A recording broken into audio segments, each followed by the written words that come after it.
History remembers its heroes, but it often struggles with their endings.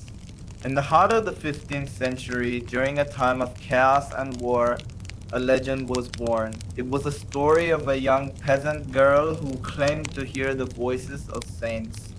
A girl who would lead an army, defy kings, and change the course of a nation. But this is not just the story of a hero. This is the story of her final tragic fate. This is the true and painful history of the execution of Joan of Arc. A story that begins not with fire, but with fate, betrayal, and a profound failure of justice. In a small village in northeastern France, far removed from the brutal reality of the Hundred Years' War, a young girl named Joan grew up in the quiet simplicity of peasant life. She was deeply devout, a normal girl in a world of turmoil, but in her early teens, her life was transformed. She began to hear what she believed were the voices of saints, Saint Michael, Saint Catherine, and Saint Margaret.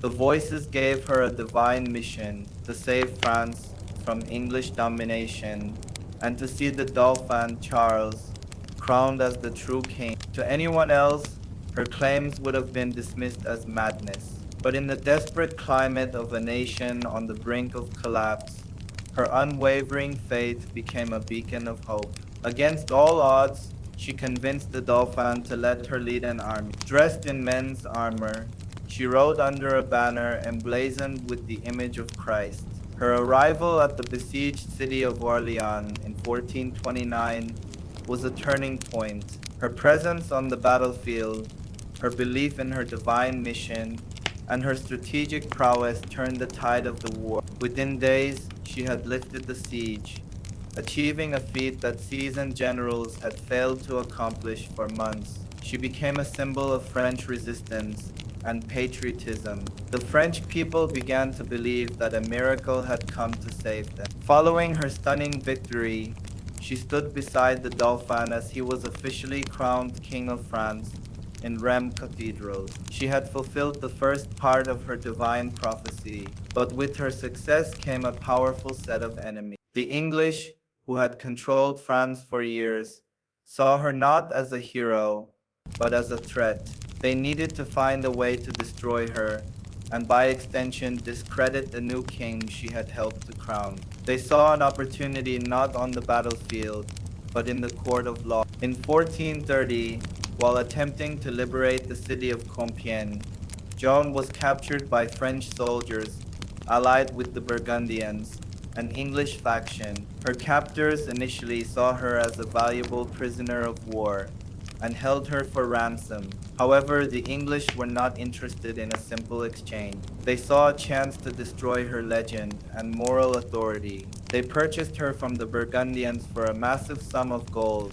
a clear sign that they considered her a far greater prize than any battlefield commander. Their goal was to put her on trial and prove that she was not a messenger of God, but a heretic and a witch. The trial began in 1431 in the English-controlled city of Rouen. It was not a fair trial by any standard of justice. The court was presided over by Pierre Cochon, a pro-English bishop, who was determined to find her guilty. Joan was denied a legal counsel, and she faced a panel of highly educated clerics and lawyers who questioned her for months, often under duress. The charges were numerous, but they all boiled down to heresy and witchcraft.